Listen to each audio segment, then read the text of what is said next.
My name is Kandwani Mwase. The next episode is an all-access interview with Dr. Nothabo Ncube. I'm here to spread joy, to be light, to inspire, to empower, to enlighten, to teach, to educate, to mother, to revive hope, to be light.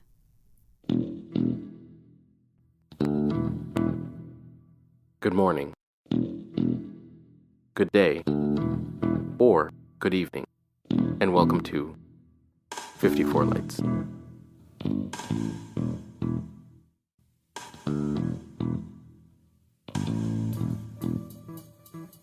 On the face of it, one could conclude that my introduction to Dr. Nothabo was nothing more than serendipity. A more critical look, though, reveals something deeper. A kernel that's well beyond fluke.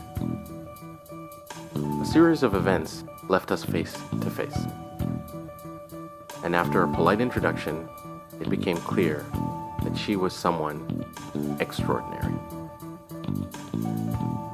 You'll hear her story from the source. But before you do, I'll say this. Dr. Nothabo is a Zimbabwean who's taken up residence in Toronto. Her journey's been marked by tragedy. The loss of her mother when she was but 14. While most would break, she's thrived. There's no doubt that she's been tested by life. But by all accounts, she's come out of the dark days into shining, bright light. Here, in part, is our conversation. So, my name is Dr. Nothabo Ncube. Nothabo means mother of joy, and Guguletu means precious gift. And I'm actually a medical doctor by profession and currently also coaching and also an international speaker traveling the world sharing my message of hope. I do believe that that's my purpose. Just if we can stick with your name for a minute, can you tell me the origins of your name? So I'm Zulu, Ndebele, and I come from Zimbabwe, and N-O means mother. Thabo, which is Thabo, means happiness. And so I think that's where it's derived from. Your name obviously has meaning. It does. Do you feel that it's representative of who you are? I do believe that. I believe that our names have the power to determine who we become. And, well, now I'm conscious of it, of course, but before I wasn't that much conscious of it. And I intentionally spread joy and embody joy in every sense of that meaning. As I was, just growing up and evolving into a deeper understanding of who I am, I started questioning it and asking questions about where my name comes from and what it means. So now I recognize that even with my brother is Mtabisi, meaning happiness as well. So is that a Zulu name as well? Yes, it is. Okay. It is. So I recognize now that our names are intentionally given to us, so that way we can embody the meaning of our names. Can you tell me a little bit about your early life? Right. At the age of 14, my mother passed away through a tragic accident. And as I watched her lie in her coffin, I made a promise to her to be a doctor. And that I believe shaped who I am, because I'm here today, a doctor, but not only a doctor, a speaker now, mainly because of those words that promise that I made to my mother when I was 14. Your relationship with your mother, and your father, for that matter. Okay. Are you close? Were you close with your mother, and are you close with your father? Yes, my mother was my backbone. She was my everything. She's the woman that I looked up to. She instilled in me the values that have served as my foundation for the woman that I am now and the woman that I'm yet becoming. So I did have a very close relationship with her. She was a teacher herself by profession, and she taught kids who were coming from the projects. And, she had this passion to serve those kids to the point that kids who were coming from the projects will come out on top in the city in Bulawayo, Zimbabwe. Coming out on top, beating kids who were coming from private schools. So that alone speaks to that she was a purpose-driven woman, that she was operating in the realm of her purpose. That's the reason why she was able to bring out the best in kids.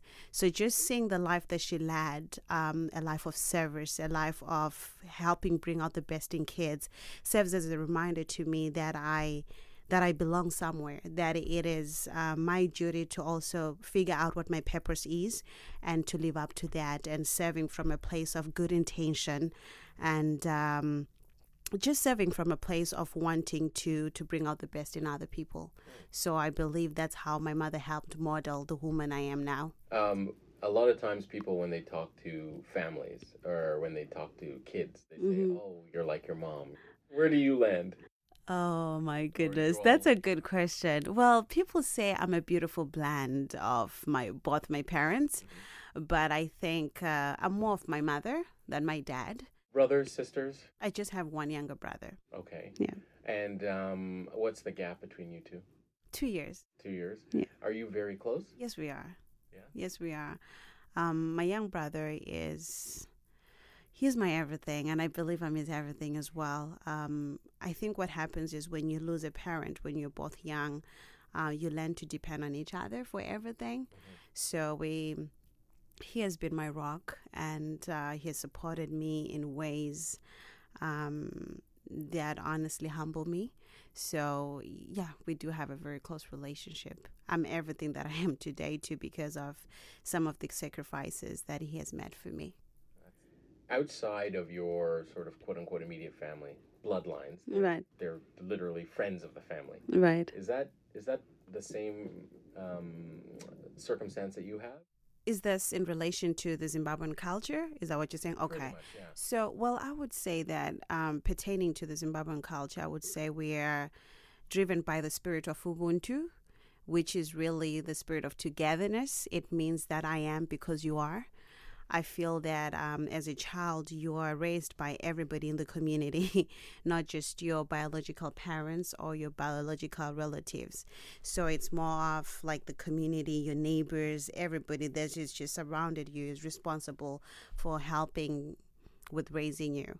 And I remember too, in Zimbabwe, you could actually reach out to your neighbor when you needed help. Maybe you needed salt to cook. Maybe you ran out of salt. And I find in Canada, it's different because you cannot really do that. But in Zimbabwe, you could afford to do that because of the culture of togetherness, the culture of I am because you are.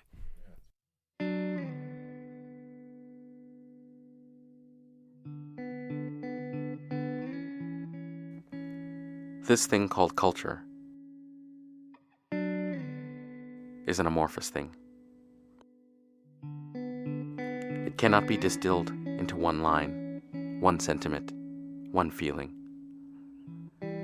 That's because it is everything and nothing. How we say hello, how we eat, how we work, how we protest, and how we play. It is the tone and the temperature. It is the air. As you've heard, I asked our guest about culture and her experiences moving from one land into another. I had the privilege of speaking with some other guests on the same subject. Both ladies are featured in upcoming episodes, including extended all-access interviews. You'll find those on our website.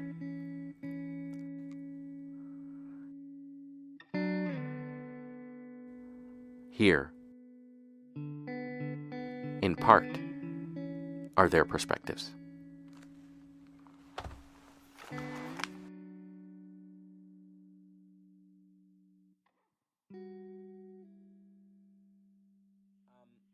Can you give me your full name and what, if anything, it means? So my full name is Sisonke Msimang, and Sisonke means we are together in isiZulu, which is my paternal language, and Siswati is my mother's language, but they're almost identical in meaning. What would you consider to be your profession? I don't know that I have a profession. I guess at the moment, writing. So I used to have a fixed sense of what you become when you grow up. And I always imagined that I would be someone who worked on social justice and policy issues. So for a long time, I would have answered that question by saying, I work in human rights and democracy and governance. And now I think I have a much more open idea of what a career looks like, and it's not one profession. So having, in my mid to late 30s kind of switched courses and decided to go into writing full time, I think now I appreciate that I don't really have a profession. You've lived and breathed multiculturalism all your life. Yeah, and I think it's really important these days to keep in mind how much multiculturalism is under attack and how fundamentally important it is, not just for, we who are seen as multicultural, because that's always like the funny thing, right? Multiculturalism, means like black or brown, whereas actually multiculturalism means everyone, right? But I think it's not duoculturalism, it's multiculturalism. Exactly, right? So I think it's really important to keep in mind how much multiculturalism is under attack and how fundamentally important it is for everybody. The world as it looks today, if it wasn't multicultural, would be a failing world. You cannot build economies. You cannot think about sustainability. You can't think about a future without it being a multicultural future anywhere in the world. So the cities that do the best, the countries that do the best, are countries that are able to attract the best people, and those people are invariably multicultural. Like, that's what spurs creativity, innovation, all those buzzwords that we talk about in terms of strategy. Those things are founded in multiculturalism. Yeah. I'm curious. What you're saying obviously is bang on, but it is from a macro level. When you move to a different country, how does that transition happen, and how do you get through some of the challenges of going to a different country? So as an adult, I've lived in South Africa. In Johannesburg. I then lived in New York for a little bit. We moved to Mozambique for about a year, and then we moved to Australia. So I've done a fair bit of moving as an adult. Part of what makes it relatively easy for me to settle into a new place is the fact that, one, I've done it before, so habit. Just, as if you move around a lot as a kid, as you would know, what you get used to is this idea of how to be friendly, how to blend in, how to figure out the social scenario very quickly. So that's just like at a deeply personal level. But I think the other thing about moving around and the facilitation of that for me as an adult has been my class status. Being a middle-class person of the world, regardless of your race, makes life a lot easier. You have access to all kinds of things that make moves easier. So as I'm moving around the world, I'm flying, which is a very different journey to taking a boat, right? As I'm moving around, I am a very strong first English as a first language speaker, which makes the places I've moved to easier transitions. So that's a very different thing if you're coming from Syria, or if you're coming from Iraq, or if you're coming from Eritrea. So on the one hand, like at a personal level, I have some skills and some tools that help me to move easier and to get to know communities and to invest time in building relationships deeply. And on the other hand, I have some structural macro factors that have shaped me that help me do it easier because I am middle class.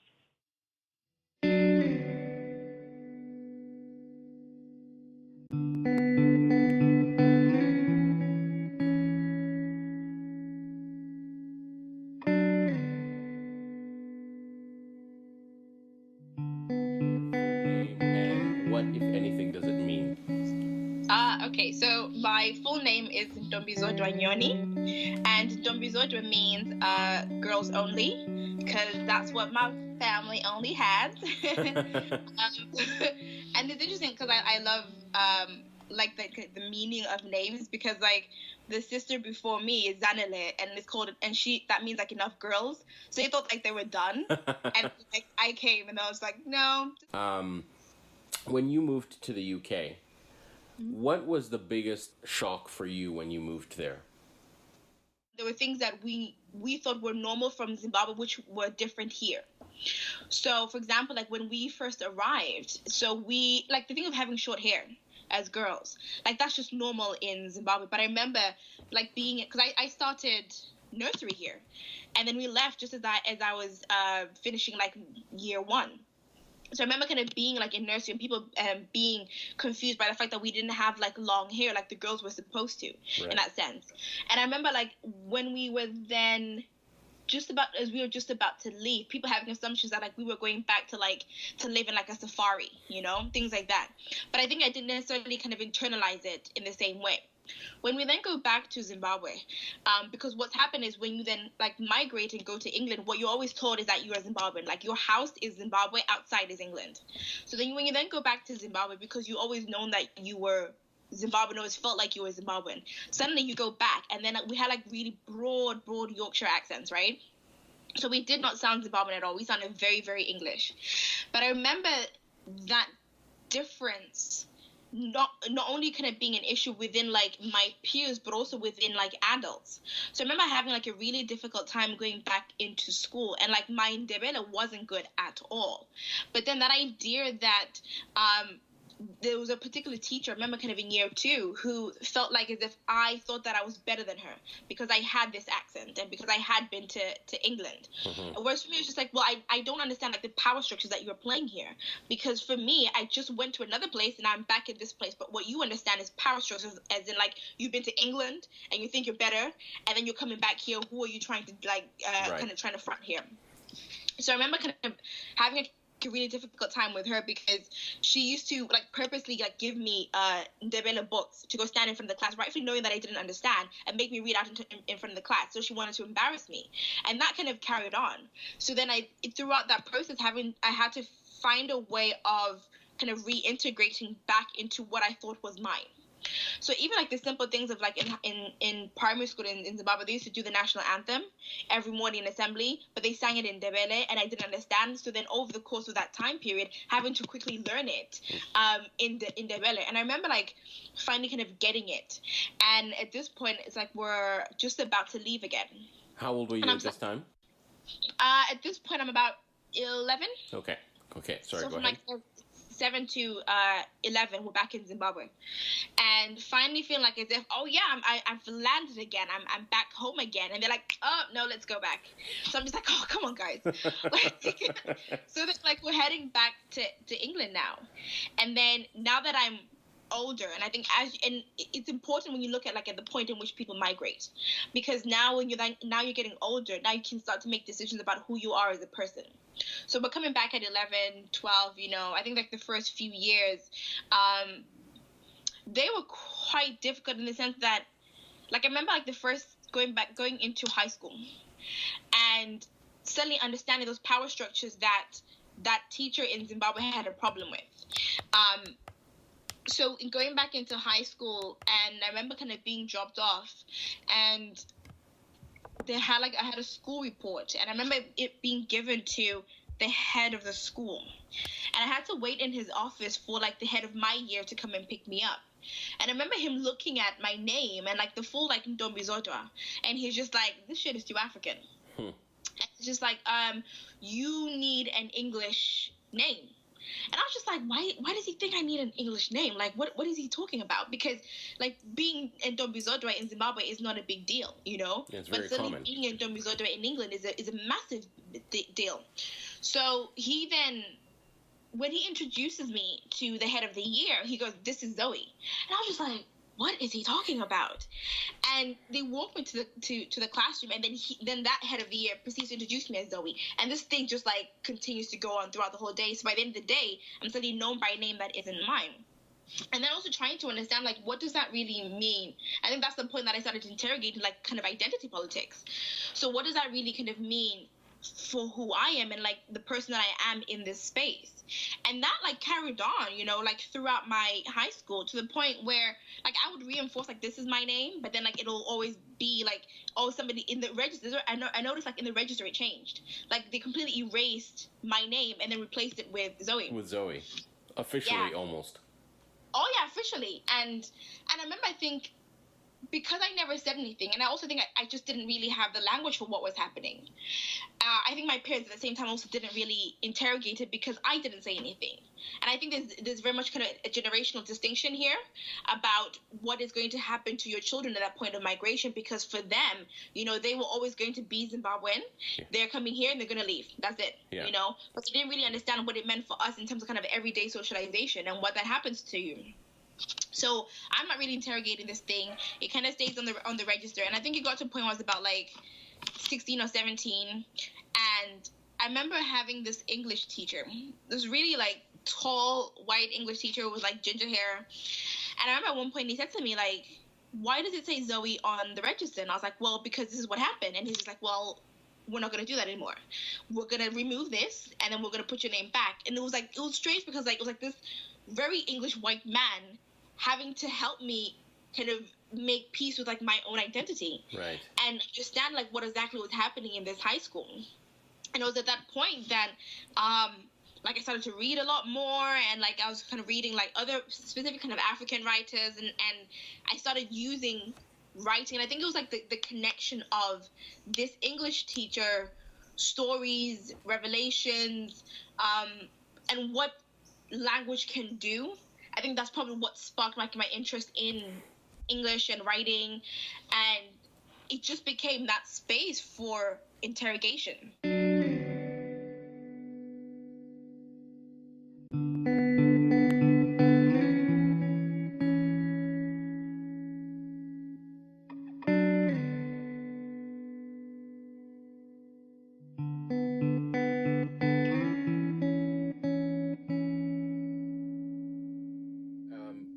Culture shock is something we always gravitate towards, and I think there's probably tons of examples of that. Mm-hmm. But on the other side of the spectrum, what was similar? What was familiar to you when you came, if anything?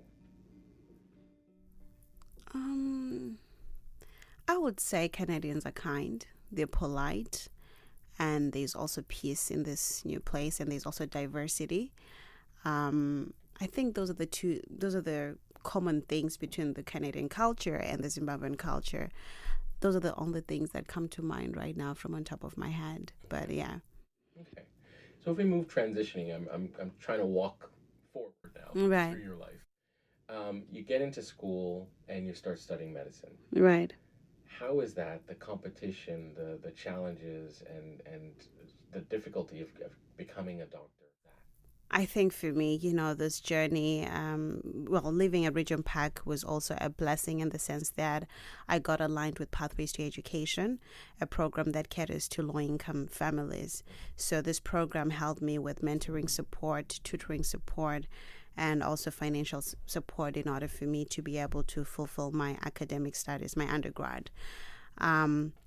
That went a long way, in as much as there were a lot of other challenges, of course. But, you know, with that kind of support, it made my journey to becoming a doctor much easier. You work there now? Yes, I am. In what capacity do you do work with them? So I've been a tutor with them, but then now I also do speaking engagements here and there on behalf of Pathways to Education. So that's the kind of work that I've been doing currently with them. I'm hoping to also start mentorship, just going back into the community and helping those kids who are going through similar challenges as what I also experienced when I was just getting here in Canada. So that's my goal for now. What's motivated you to go back? I'm assuming that your life is pretty busy, and it must be a strain on you to actually commit time to that, and energy and emotion. I want to give back.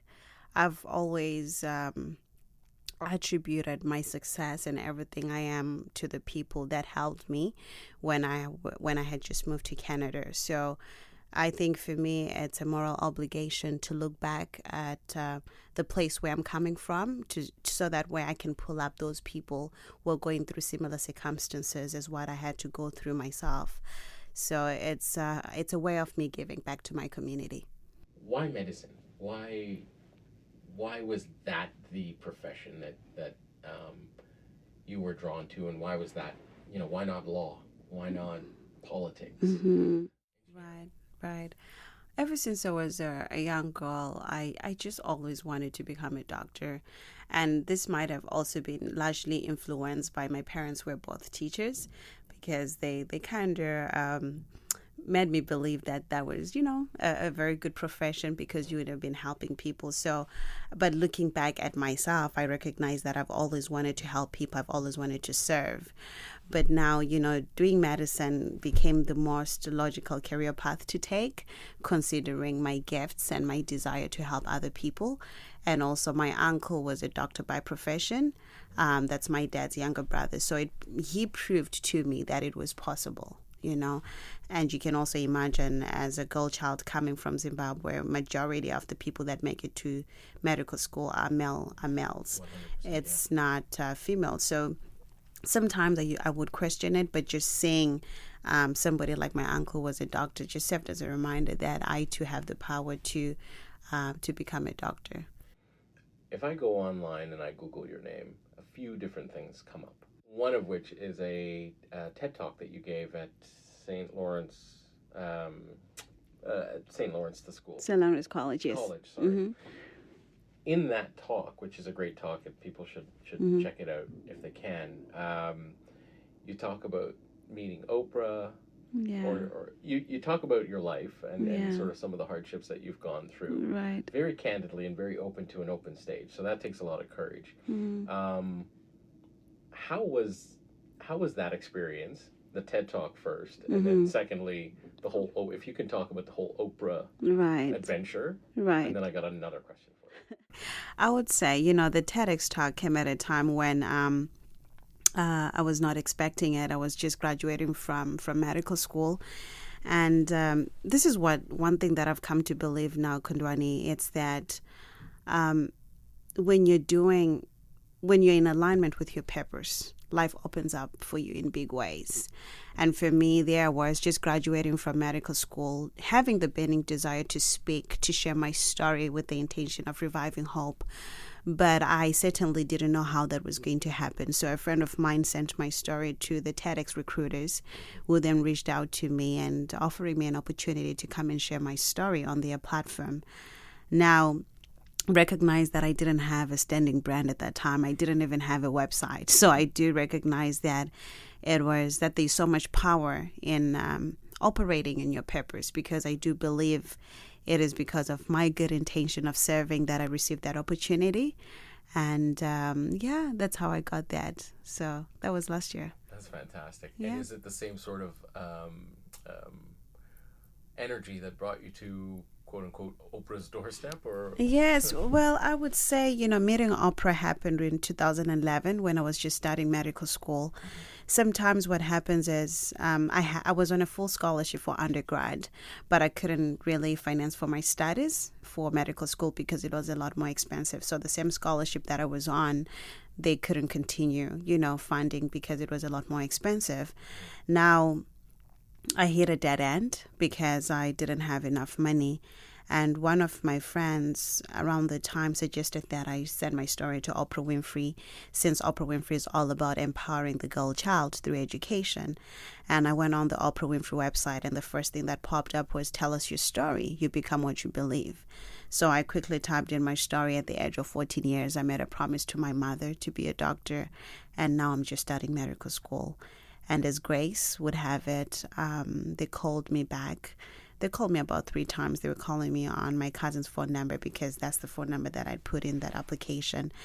And my cousin kept hanging up on them, really thinking it was a prank call. Yes, Yeah, sure. So, Right. yeah. And eventually she then asked me, did you send anything to Oprah Winfrey? And I said, yes, I did. And that's when she reached out to me and said, well, these people keep on calling for you. They're saying they're calling from Harper Studios. So I guess I have to transfer your number. I said, sure. So then they ended up being able to get through to me. And I went through 2 series of interviews with them. And I would say that I think for me, it came at a time when I didn't quite know who I am. I was still young, 22 years. I was set on becoming a doctor, was not seeing anything beyond that.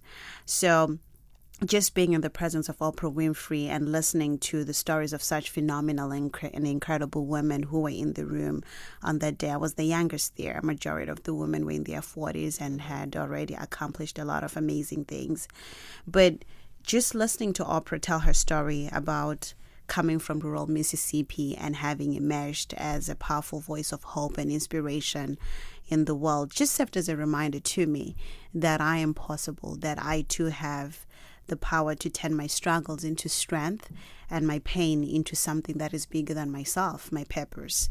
And she is the woman that deposited that seed of changing and impacting people's lives through speaking. And I have her to thank, because I wouldn't see the world through the lens that I do now if it wasn't for the seed of hope, the seed of destiny that she deposited into me.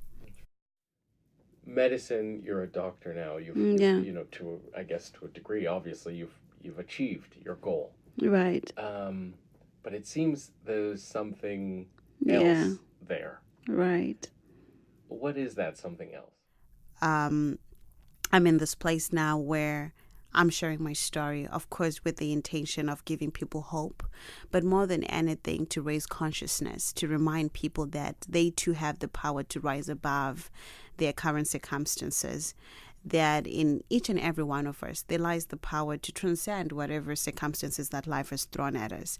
I do believe that it's in each and every one of us. So my big goal is to create a platform where we can share people's stories, stories of overcoming adversities, and stories that speak to the ability of the human spirit to rise above, and stories that remind us that we're more alike than we're different, stories that speak to that we're all connected.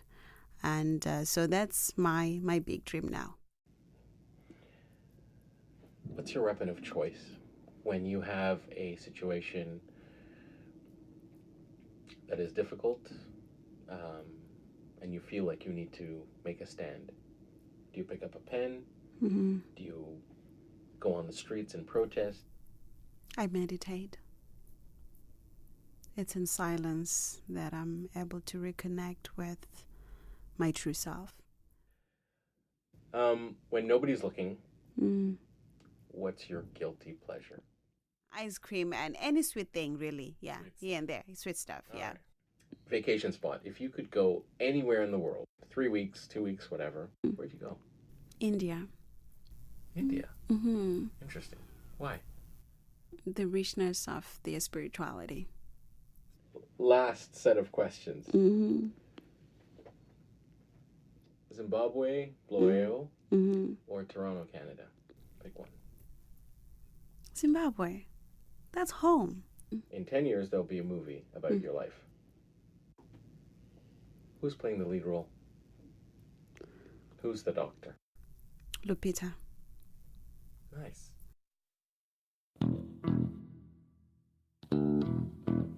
So there you have it. The conversation continues.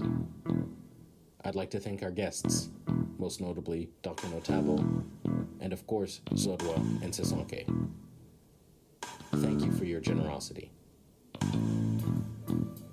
I invite you to visit us online at 54lights.com to hear more interviews with people who are far beyond ordinary.